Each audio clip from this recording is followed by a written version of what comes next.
This here is the Antec DP503, and I think this one's a real winner. They asked us to build in it, and I looked at a few specifications and said, yeah, it looks decent on paper, but after taking it out and just giving it a quick once-over, genuinely impressed here. And I'm not just saying that because it's a sponsored video. I wouldn't have agreed to this if I thought the case sucked, right? It's just gonna look way too obvious. They did a very good job with this. And for the price, around $120, keep that in the back of the head, I think you're getting a lot of true value here. You're gonna get 3 RGB fans up front, plenty of hardware support, up to 2 360mm radiators can fit in here. Given this is only a mid-tower, 7 PCI slots to the rear, that's not too bad. It's modestly deep, so you can put, larger graphics cards in here. In tandem with the front-mounted radiator, you've got plenty of cable management space behind the motherboard tray, tons of cable routing holes with rubber grommets to boot. This is just an all-rounder. I really think you're going to enjoy watching this one being built in, and I think you might even be tempted to buy this one yourself. Are you ready? Let's get into it. Oh, and I forgot to say it. Stay with me. To get rid of that annoying Windows activation watermark, head on over to VIP SCD Key. Purchase a Windows 10 Pro OEM key for a fraction of the price of retail. Just use a secure payment method like PayPal, enter your product key into your PC settings window, and say bye-bye to the watermark. And be sure to use our offer code SKGS for a sweet discount. I want to kick things off right away by mentioning airflow, because it tends to be something that folks think about right away when choosing a case. It is what it is in 2022. The trends have changed, and I understand folks don't want to put their expensive gear inside a hot box and risk losing out on potential performance, or just risk having a louder build, a louder running system in general, because the system can't pull in air because maybe the front panel's sealed off or the airflow patterns are all screwed up because of the layout. Antec definitely thought all of this through. The DP503 has an entirely perforated front panel, along with those 3 included 120mm RGB capable fans. This is a self-explanatory front panel. It's definitely airflow oriented. I would not be concerned about temperatures if that's something on your radar. Now, in terms of motherboard tray layout, you can see that you can fit actually up to EATX motherboards in here because there is no indention or lift up or pull back away from the typical space where the motherboard would be installed. It's all flat here, so if you wanted to cover those rubber grommeted cable cutouts and just run a very beefy, oversized motherboard in here, you totally could. Just mind the space top to bottom. If it's an oversized motherboard from a height perspective, it might not fit, but you do have that versatility up front. And again, if you're not going to use it for the motherboard, you can certainly mount a 360mm AIO combo up front, so fans, radiator. You could even do the same up top if you want to water cool your graphics card with another 360mm AIO, or maybe a 240, something like that. So there's a lot of hardware support in here. That's one of the big selling points of the DP503. They wanted to make sure I mentioned that. And if you couldn't already tell, there are tons of these rubber grommeted cable cutouts. I think this is a really great inclusion. It really helps clean up a build. For those who care, you do also get a dedicated PCI supplemental cable cutout near the front of the basement. And front I/O is very generous. A dedicated power button along with an LED button that controls the integrated RGB hub. We'll talk about a bit later. 2 USB 3.0 ports. You'll get a microphone jack, headphone jack, and a Type-C port. Everyone knows by this point, one of the major downsides of RGB is additional cable clutter. It is what it is. It comes with the territory. You'll see a bit of that behind the motherboard tray. We'll try to clean it up our best. You can see we've also got an RGB hub here. You can also connect your fans to this. And I think this is a really nice inclusion because it does give you a place to route all of those cables. You know that you're going to have support for the RGB. You don't have to buy a separate hub with a separate fan kit. And all of this runs very cleanly into the motherboard at the bottom. So you can connect the fan controller to a fan header to control fan RPM. You can also connect the RGB cable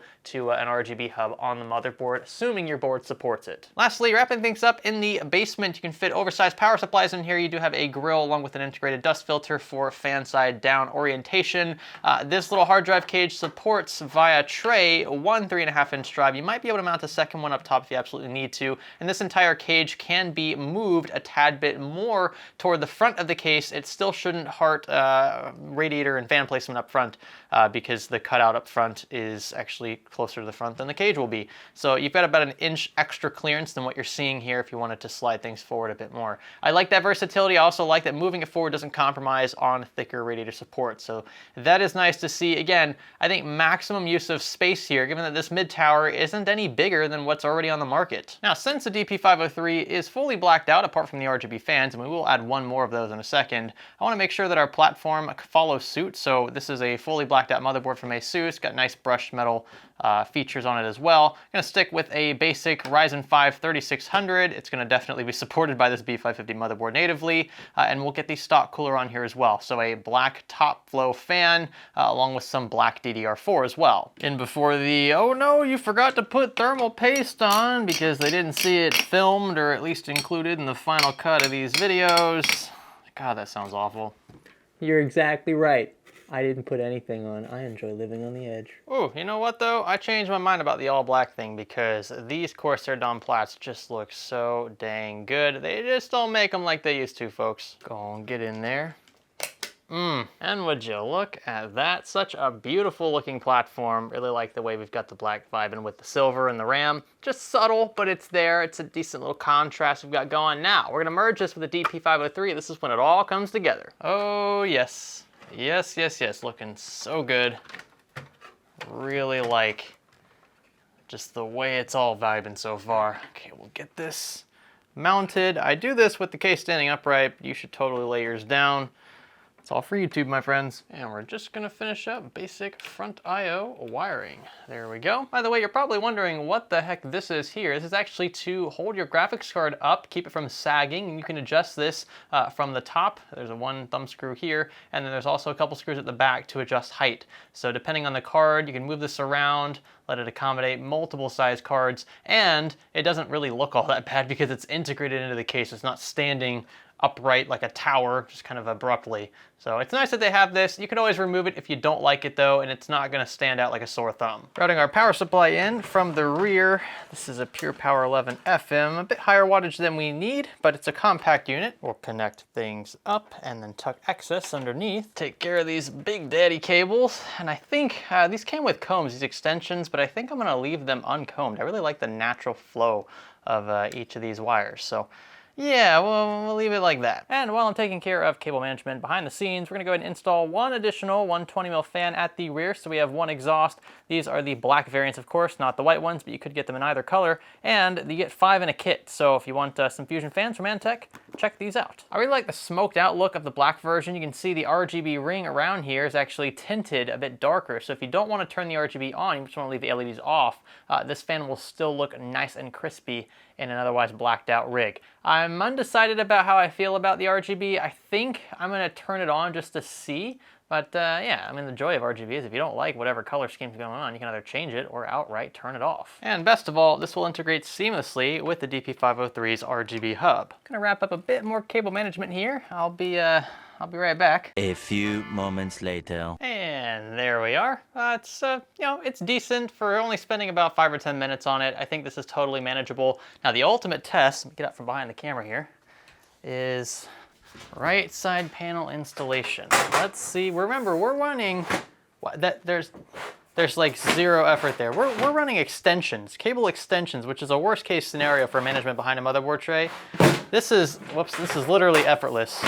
I'm using one finger and it just slides right in. So there's a ton of space here, and Antec did a really good job including tons of zip tie points, etc., to make sure that this panel is installed without any issues. Now, there is one final piece of the puzzle that we haven't tackled yet, and that's the elephant in the room, the graphics card. I've been debating what to use for this, sticking with maybe an all AMD theme. I thought maybe a 5700 XT would fit nicely. You can find some decent used ones on eBay and elsewhere, so you might want to consider one of those for, yeah, I'd say $1,000 budget thereabouts. You might be able to get something more powerful than that in a $1,000 build, but I don't think it stands out like a sore thumb. So I've chosen a beast. This here is a Power Color Red Devil RX 5700 XT, and ain't she a beauty. Look how chunky she is as well. Dual 8 pins, just an overall very clean brushed metal aesthetic.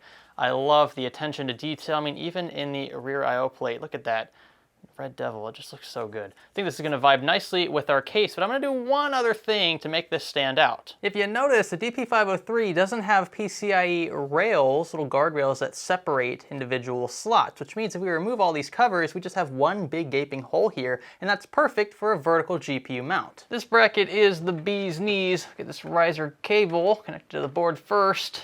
I'll have this link below, by the way, along with all the other gear you're seeing featured in this video.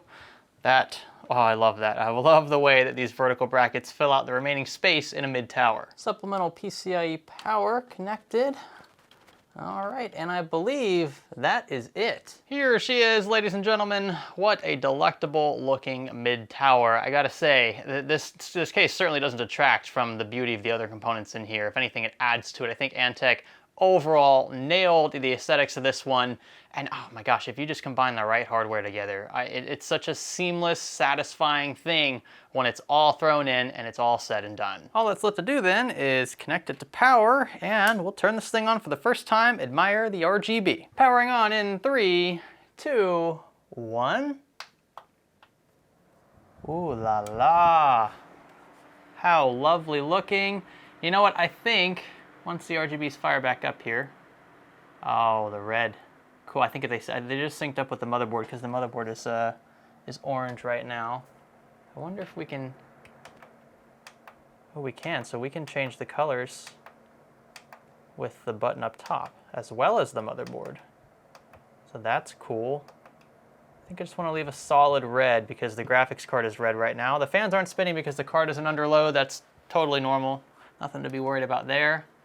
Wow, this is clean looking. I really like the black with the red accents, and the red devil kind of forced our hand there, but the colors in the card are so subtle, at least the red is, that it doesn't look too overbearing. And by the way, you can see the RGBs from these front fans through this perforated front panel. It's not glass, so it doesn't look as clean, but I'll happily trade that glass for better airflow any day of the week. The Antec Fusion fan also diffuses light very nicely. You can't see individual LEDs in here, just little light blotches, so they did a good job with the ring.